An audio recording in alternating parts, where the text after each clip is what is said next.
Hello everyone, and welcome to another exciting episode of the show. I just want to go ahead and thank you guys for watching once again, starting off. And today we're going to talk about practice. Does practice make perfect, or does perfect practice make perfect?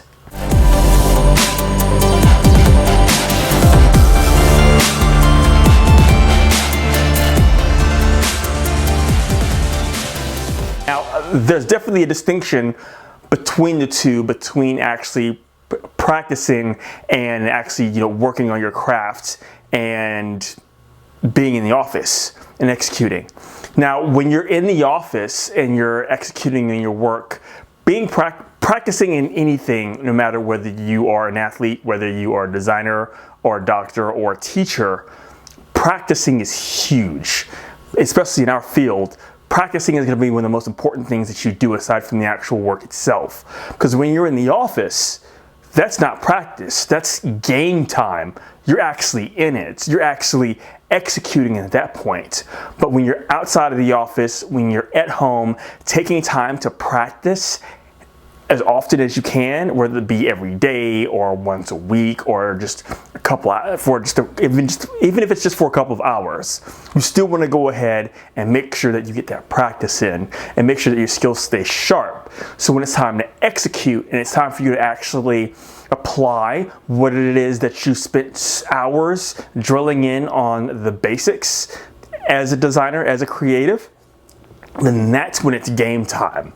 When you're in there and you're working and you're right there in the trenches, you don't have time to practice. That's not practice. That's just pure execution at that point. And using everything that you've accumulated and that you've been developing behind the scenes is when all that other stuff comes to light. So whenever you need that resource or that shortcut, or you need that process, or you need that tactic to go ahead and employ, you should be able to do it on a dime, simply because you've done it so many times behind the scenes when people weren't looking that you can just do it on command. You know the exact process that it would take in order to make that happen, and you have to keep practicing.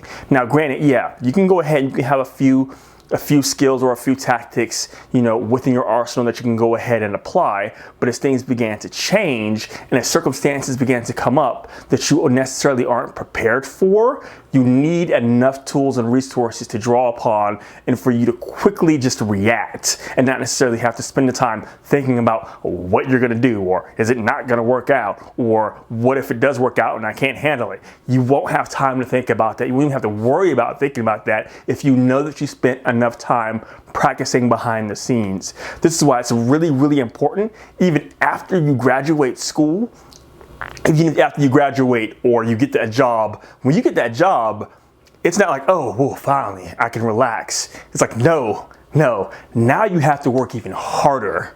Now it's like, man, I've got a lot of stuff to do, because not only do I have these projects that I have to do as well, these projects on top of the daily chores or things that I do with my family and spending time with them, or whatever it is that you do when you're not working, but you also have to keep developing your skill, and you also have to keep developing your knowledge. Now the key, the mother of skill is repetition. Repetition is the mother of skill. The more that you do something over and over and over again, it becomes almost automatic and you don't have to think about it.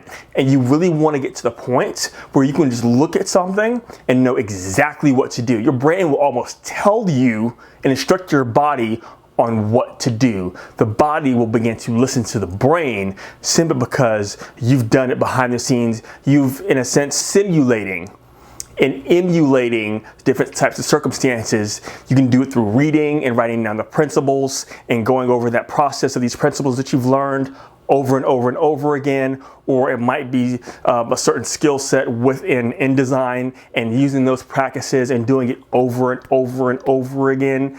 Doing something once isn't enough.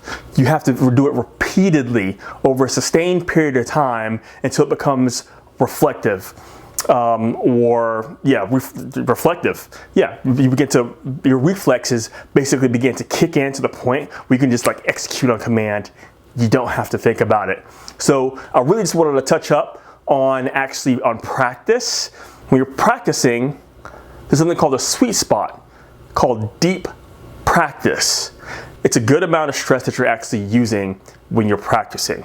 Now, it's between your comfort zone and just pushing just beyond that to where it requires more focus than normal because you're stretching yourself to a certain degree that you actually are beginning to develop, that skill's beginning to grow like a muscle.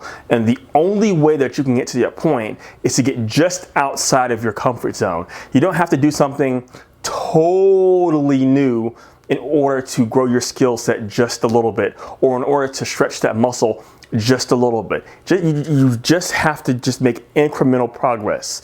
You don't have to do everything in leaps and bounds. Incremental process is the key. When you're developing a skill or a new talent or learning new information, you'd want to chunk and learn bits and pieces information at a time and do that repeatedly until you can automatically either execute it on command. And usually a good rule of thumb that I like to apply is to give myself 3 months, 90 days. So when I'm learning something, I commit at least 90 days, at least, to that specific skill or study that I'm trying to learn.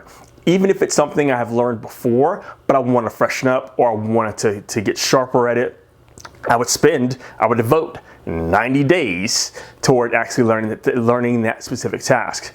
And what that does is it really, number one, it gives you time to really go into a deep focused state, so where you are not hurried, but you are in fact expedient on that learning.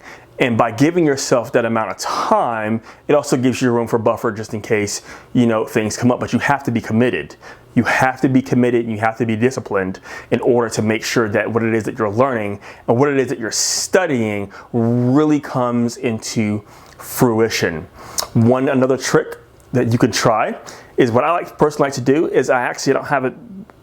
Do I have it with me at the moment? No, it's actually over there. Anyhow, so yes, deep practice is going to be the key. Making sure that you do a deep practice, making sure that you commit at least 90 days. Now, when you're actually doing deep practice, how much time is good for practice?